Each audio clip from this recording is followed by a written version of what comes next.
પહેલગામના આતંકી હુમલાના વિરોધમાં માલપુર સજ્જડ બંધ. સનાતની સેના દ્વારા ગદ્દારો સામે કરાયા ભારે સૂત્રોચ્ચાર. માલપુરના તમામ નાના મોટા વેપારીઓએ સ્વયંભૂ બંધ પાડ્યો હતો. નગરવાસીઓએ મૃતકોને આપી હતી શ્રદ્ધાંજલિ. આતંકીઓને પરાસ્ત કરવાની માંગ સાથે લોકોમાં આક્રોશ.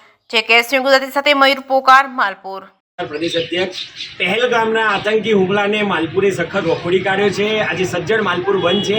અરવલ્લી જિલ્લાના મોટાભાગના તાલુકાઓમાં બંધની અસર જોવા મળે છે. સ્વયંભૂ સનાતન સમાજ આજે આ બંધમાં જોડાયો છે. દરેકે દરેક સમાજ સમર્થન આપવામાં આવ્યું છે.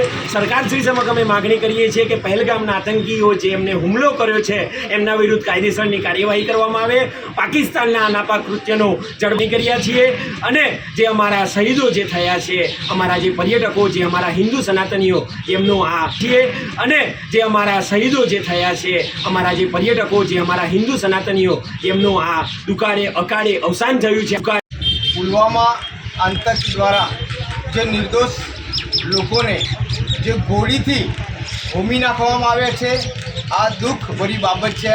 ભારત દેશમાં જે આતંક દ્વારા જે ભારત દેશના સનાતન લોકો ઉપર જે અત્યાચાર થઈ રહ્યો છે તેના માનમાં આજે સજ્જડ માલપુર વેપારી મંડળ દ્વારા, સામાજિક આગેવાન દ્વારા સજ્જડ બંધ રાખવામાં આવ્યું છે અને આજે જે સ્વર્ગવાસ થયા છે એમને સાચી શ્રદ્ધાંજલિ આપવામાં આવી છે.